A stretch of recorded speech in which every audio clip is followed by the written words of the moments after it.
সদস্যবৃন্দ, তো এই কেসটা নিয়ে কিন্তু বিশাল বড় খবর হচ্ছে। সুপ্রিম কোর্টের ডিএ মামলার শুনানি কিন্তু আগের সপ্তাহে পিছিয়ে গেছিল, কিন্তু এবার নতুন ডেট দেওয়া হয়েছিল 18ই আগস্ট 2026 কিন্তু নতুন ডেট দেওয়া হয়েছে। তো আপনারা কিন্তু শুনানি খুব শীঘ্রই পাবেন। তো কনফারেন্স অফ স্টেট গভর্নমেন্ট এমপ্লয়িজের সঙ্গে রাজ্য সরকারের এই কেসটি ছিল। মলয় মুখোপাধ্যায় অবগত জানিয়েছে ডিএ মামলা হিসেবে হিম হয়ে যাওয়ার সম্ভাবনা থাকলো না।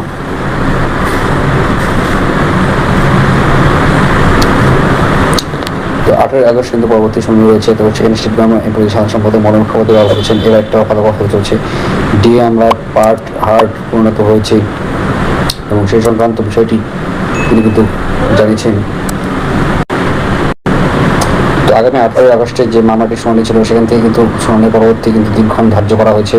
পঞ্চম বেতন কমিশনের ডিএ মামলা যে বড় আপডেট দিয়েছে মামলাকারী কনফারেন্স অফ স্টেট গভর্নমেন্টের সাধারণ সম্পাদক মলয় মুখোপাধ্যায় কিন্তু দিয়েছে যে ডিএ মামলা পার্ট হার্ডে পরিণত হয়েছে। সেই সংক্রান্ত একটি ছবি সংবাদ মাধ্যমে পোস্ট করে তিনি মলয় মুখোপাধ্যায় লিখেছেন যে গতকাল ডিএ মামলা বিচারক দ্বয়ে পার্ট হার্ডে পরিণত হয়েছে। সে প্রেক্ষিতে কোর্টে আর সাইটে আপডেট হয়ে আছে, ফলে অবসরের আগেই কিন্তু বিচারক দ্বয় ইতি টানবেন বলে তিনি মনে করছেন কেসটা আর হিম ঘরে যাওয়ার সম্ভাবনা থাকবে না বলে তিনি জানিয়েছেন। সুতরাং বছরের পর বছর আর এই কেস নিয়ে চলে থাকতে হবে না এবং দীর্ঘায়িত হবে না বলে আশা রাখছেন তিনি। কর্মচারী মহলের কাছে কিন্তু সুখবর জানতে পেরেছে এবং তিনি এও জানিয়েছেন যে মহার্ঘ ভাতার সংক্রান্ত মামলা আদালতে পিছিয়ে যাওয়া মগের মূল্য বলে কটাক্ষ করেছিল মলয় মুখোপাধ্যায়। সুতরাং আপনারা কিন্তু ডিএ পাচ্ছেন এবং 18ই আগস্ট দুপুর 2টার দিকে ফের শুনানি হতে চলেছে।